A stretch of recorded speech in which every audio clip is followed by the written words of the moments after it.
Bom dia.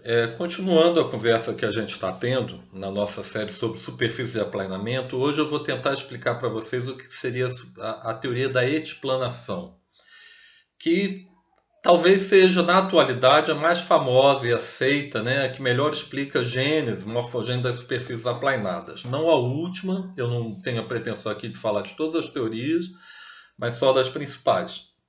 Bem, essa teoria ela surge primeiro em 1957 através de um alemão chamado Julius Biedel, BU, com a tremazinha alemão, Julius Biedel, que trabalhando na Nigéria, na África, ele numa região de savana, ele vai observar as superfícies aplanadas e ele é um cara que entendia de pedologia, de solo, vai relacionar isso com a pedologia, com o subsolo e vai lançar a teoria da etiplanação.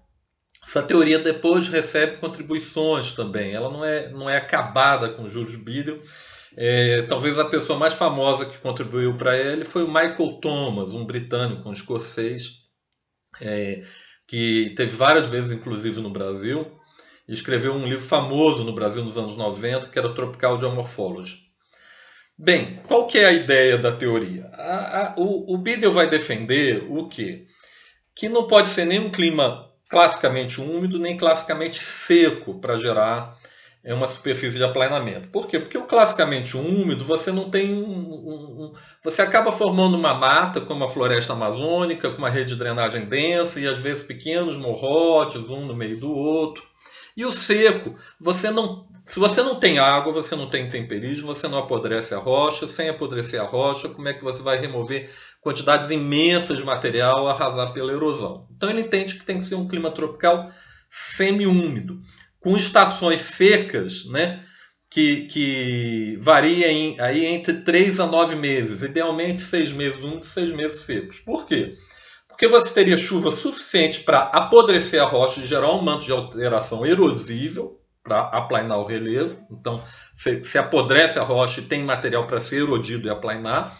Mas, ao mesmo tempo, né, o período seco impede a formação de uma floresta que proteja o solo do gotejamento direto da chuva, né, e tenha muitas raízes que protejam o solo da erosão, e você também consegue erodir. E aí, para ele, essa ideia de etiplanação é de uma dupla superfície de aplanamento. Então você teria dupla por quê? Porque você teria o front de intemperismo em subsuperfície, lá onde o lençol freático tem contato com a rocha sã, onde você apodrece a rocha. E depois a superfície normal que a gente conhece, que é onde a erosão, quando chover, a erosão mecânica vai erodir. Então você teria a necessidade desse clima para ter, primeiro, um apodrecimento da rocha, geração do manto de alteração, que depois vai ser erodido mecanicamente pela erosão superficial. Então, o típico da savana, que é o nosso cerrado, seria o clima que permitiria a formação desse tipo de superfície, né, das superfícies de aplanamento. Ou seja, você tem que ter água suficiente para apodrecer a rocha, o que você não tem no clima árido nem semiárido, mas também não pode ser excessivamente água para criar uma floresta e proteger o solo, proteger a superfície da erosão superficial. Então teria que ser a savana, o clima tropical semiúmido, principalmente. E aí vem uma. Eu também não vou me propor a falar aqui num vídeo de 5 minutos, explicar tudo da teoria da etiplanação, tá?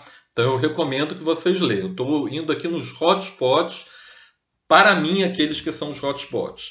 Ele vai avançar nisso, ele vai falar a questão da laterização, da formação de crostas lateríticas, que quando você estabiliza muito tempo com calmaria tectônica, uma região em clima tropical semiúmido, por causa da variação do nível do freático, você cria ambiente ora oxidante, ora redutor, e aí você cria a crosta laterítica, que facilita, né, o estabelecimento ali de um nível altimétrico.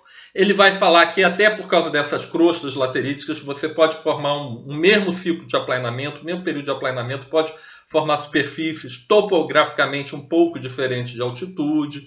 Ele vai explicar, né, os inselbergs, às vezes como áreas onde a rocha estava menos fraturada, então você intemperiza mais o que está em volta, erode mais o que está em volta, e aquilo, um domozinho, chega à superfície e fica preservado, fica um relevo residual, né? Nem falar em Seeberg, nem Monadnock, né? Os relevozinhos residuais. Então ele vai ter toda uma explicação, e o que a gente pode ressaltar é que esta ideia, né, desse clima que tenha água no estado líquido suficiente para alterar a rocha, mas não suficiente para proteger o solo da erosão mecânica, hoje em dia é o que é mais aceito, embora também a teoria tenha problemas. Agora, já é uma teoria que tem um entendimento mais moderna, de tectônica, de clima, de pedogênese, muito mais avançada. E isso ajuda também a teoria a ficar mais robusta. Tá bom?